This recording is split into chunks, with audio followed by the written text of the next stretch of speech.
Hello বন্ধুরা, দেখো এসে গেছি আজকে। কি বুঝতে পারছো? এগুলো এগুলো হচ্ছে, তোমরা চেনো, সবাই চেনো, যারা রান্নাবান্না করো তারা তো চিনবে, আর যারা নতুন তাদের জন্য বলছি, এটা হলো কলমি শাক। এখন কি বলতো, কোনোদিনও না শাক খাওয়া হয় না। শাক খেতে খুব ভালো লাগে, কিন্তু শাকটা খাওয়া হয় না। এবারে কি করলাম, একটু যাচ্ছিল আমাদের বাড়ির সামনে দিয়ে কিছু কলমি শাক, অনেকগুলো নিয়ে যাচ্ছিল, তা আমি বেশ কিছুটা কলমি শাক তুলে নিয়ে এসেছি। এবার আমি এইগুলোকে কাটবো, তোমাদেরকে দেখাবো কিভাবে কাটে। কি বলো তো, আমি না ওই ছুরির থেকে একটু বটিতেই বেশি একটু মানে কমফোর্টেবল আর কি, কারণ ছুরিতে না আমি ঠিক পারি না। এবার দেখি, চলো শাকগুলো কাটি আর তোমাদের সাথে গল্প করি। এই দেখো, এইভাবে আমি নিয়ে নিয়েছি কিছু শাক। নিয়ে আমি এই ডাঁটিগুলো রেখে দেবো। তোমরা হয়তো কেউ কেউ ফেলে দাও, কিন্তু আমি ফেলবো না, আমি এগুলো রেখে দেবো, কারণ কলমি শাক তো। এবার অন্যান্য শাকগুলো না খাওয়া যায় না, জানো তো, যেগুলো খাওয়া যায় না সেগুলো তো আনেও না বাড়িতে, কিন্তু কলমি শাকটা যেহেতু ওই জলাশয়ের মধ্যে হয়, পুকুর টুকুরে হয়, সেই জন্য এই শাকে না কোনো সার থাকে না, যার জন্য কি হয়, একটু কলমি শাকটা একটু খাই, মাঝে মাঝে হলেও এই শাকটা একটু খাই। এ দেখো বন্ধুরা, তোমরা ঠিক এইভাবে কেটে নেবে, যে যত পারবে সরু করে কাটবে, একটু মোটা কাটলেও কোনো অসুবিধা নেই। দেখো যেন কাটতে গিয়ে তোমাদের হাতটা না কেটে যায়, এদিকে একটু একটু খেয়াল রেখো, তাহলেই হবে। দেখো শাকগুলো কাটছি আমি এইভাবে। তোমরা যারা ছুরিতে পারবে কাটতে, তারা তো অবশ্যই ছুরিতে কেটো। এখন অনেক শাক কাটার অনেক মেশিনও বেরিয়ে গেছে, কোনো অসুবিধে হবে না। যারা পারো না তারা শাকটা তোমরা মেশিনেও কাটতে পারো। আমি বটিতে কেটে নিচ্ছি আজকে। এইভাবে ধরে কিছু কিছু শাক এইভাবে ধরবে, ধরে কাটবে, যে যতখানি গ্রিপে আনতে পারবে ততগুলোই নেবে, বেশি নিলে অসুবিধে হয়ে যাবে।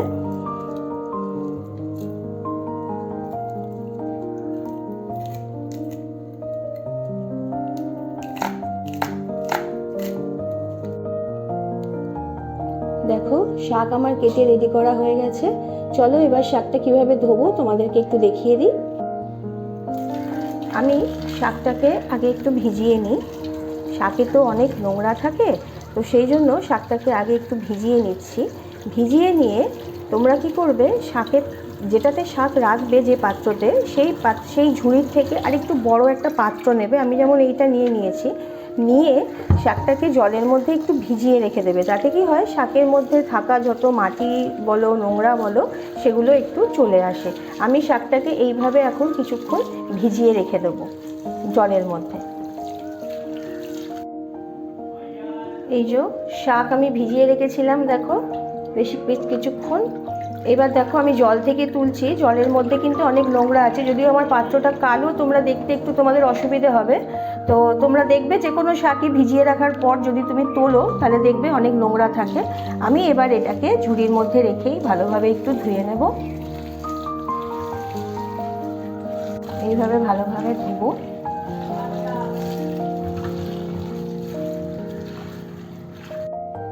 শাক আমার ধোয়া হয়ে গেছে, আমি জল ঝরানোর জন্য শাকটা আবার ওইভাবে রেখে দিলাম। আমি গ্যাস ওভেন জ্বেলে দিয়েছি, কড়াই বসিয়ে দিয়েছি। এবার আমি এর মধ্যে সর্ষের তেল দিচ্ছি। তোমরা তোমাদের পরিমাণ মতন বুঝে সর্ষের তেলটা দেবে, সব কিছুই আমি বলে দিই, ওই জন্য পরিমাণ মতো দেবে। আমি আমার শাকের পরিমাণ অনুযায়ী তেলটা দিলাম, আমি একটু অল্প তেলই দিই, তোমাদের বলি সবসময়। আমি এবার ফোড়ন দিচ্ছি। দেখো এটা হচ্ছে জোয়ান আর এটা হচ্ছে রাঁধুনি। এটা হচ্ছে জোয়ান, এটা হচ্ছে রাঁধুনি। আমি জোয়ান আর রাঁধুনি এই দুটো ফোড়নই দিচ্ছি। আসলে আজকালকার দিনে ইউটিউবের দৌলতে আমরা সবাই কিন্তু সব কিছু জানি, জানো তো। আজকে যারা নতুন রান্নাঘরে আসছো বা যারা পুরনো, তো কথাই নেই, তারা তো জানবেই, কিন্তু আমরা আবার কি বলতো, যারা নতুন আসছে তাদের জন্যই আমি বলছি। আর আমি এইভাবে করি বলে তোমাদের দেখাচ্ছি, এমন নয় কি অন্যরকমভাবে হয় না। আমি 3টে কাঁচা লঙ্কা নিয়ে নিয়েছি, দিয়ে দিলাম ফোড়নে।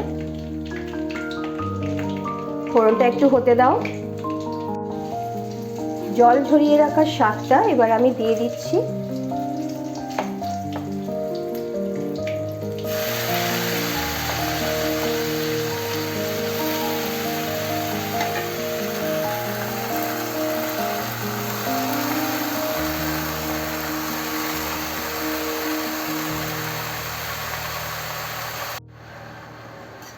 এবার শাকটাকে একটু নেড়ে দিচ্ছি। ভালোভাবে। এখন কিন্তু আমার উনুনটা দেখো, এই আগুনটা জোরেই আছে, আমি একদম জোরে রেখে দিয়েছি। এবার আমি যখন শাকটা একটু এই শাকটা কিন্তু খুব হালকা ধরনের, জানো তো, এটা হতে বেশি সময় লাগে না, ওই জন্য চাপা দিয়ে আমি বেশিক্ষণ রাখবো না, 2-3 মিনিট রাখবো চাপা দিয়ে। আমি একটু নেড়ে নিই আগে, তারপর একটা চাপা দিয়ে দিচ্ছি। আর আঁচটা আমি মাঝারি মানের করে দেবো।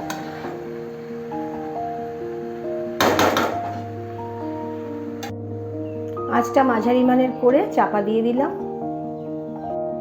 2-3 মিনিট পরে আমি আবার ফিরে এলাম। দেখো শাক দিয়ে কিন্তু জল বেরিয়ে গেছে। যখনই দেখবে এরকম জল বেরিয়ে যাচ্ছে তখন কিন্তু আর চাপা দেবে না, আর প্রয়োজন নেই চাপা দেওয়ার। হ্যাঁ, এরমভাবে এবার একটু আমি নেড়ে দেব। দিয়ে যেটা করব সেটা হলো আমি একটু এর মধ্যে নুন দেব। নুনটা দিয়ে দিই, কারণ নুন দিলেই আবার জল বেরিয়ে যাবে।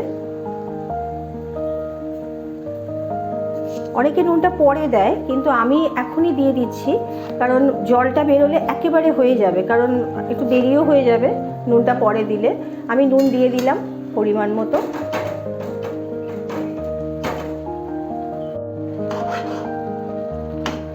এইভাবে নেড়ে তোমরা কি করবে, এরকম ফাঁক করে দেবে যাতে জলটা মাঝখানে চলে আসে আর শুকিয়ে যায়।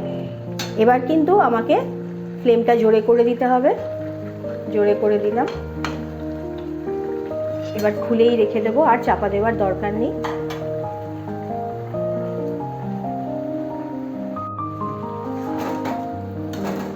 এই কলমি শাকের কিন্তু অনেক গুণ আছে, জানো তো। এটা তোমার যাদের ধরো ডায়াবেটিস আছে, যারা ধরো তোমার অ্যানিমিয়া আছে যাদের, আর লিভারের যাদের সমস্যা আছে, তাদের ক্ষেত্রে কিন্তু এই শাক খুবই উপকার। পুকুর পাড়ে হয় বলে এটাকে কিন্তু অবজ্ঞা করা যায় না। এটা আমাদের খুব উপকার দেয়। তাছাড়া এগুলো খেলে কিন্তু এটাতে চোখ ভালো থাকে। আমি এবার শাকের পরিমাণ অনুযায়ী একটু আখের গুড় দিয়ে দিলাম এর মধ্যে। তোমরা যারা তোমাদের প্রয়োজন তারা মিষ্টি দিও, আর যাদের প্রয়োজন নেই তারা দেবে না। একটু হলুদ দিতে হবে, আমি একটু হলুদ দিয়ে দিলাম। এবার আমি একটু নেড়ে নিচ্ছি। জল অনেকটা দেখো মরে গেছে, আর একটু হবে আমার শাকটা।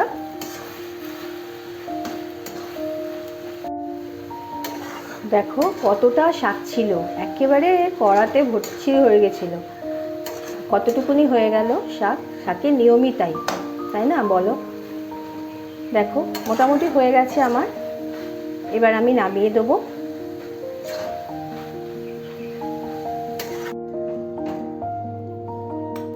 এবার আমার শাক কমপ্লিট হয়ে গেল।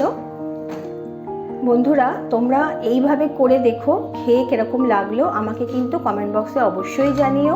আর যারা নতুন আমার চ্যানেল দেখছো তারা কিন্তু আমাকে সাবস্ক্রাইব করতে ভুলো না, আমি যাতে নতুন নতুন রান্না, নতুন নতুন রেসিপি নতুনভাবে তোমাদের সামনে উপস্থাপন করতে পারি। এটা তোমরা গরম ভাতে খেতে পারো, ভাত দিয়েই খায় এটা। এবার তোমাদের যেরকম যেরকম খুশি, খাওয়াটা তো নিজেদের ব্যাপার। এটা ভাত দিয়েই খেতে ভালো লাগে, তোমরা ভাত দিয়েই খেও। তাহলে আজকের মতন আমার রান্না বা রেসিপি যাই বলো না কেন রেডি। তাহলে আজকের মতন আমি আসি, টাটা।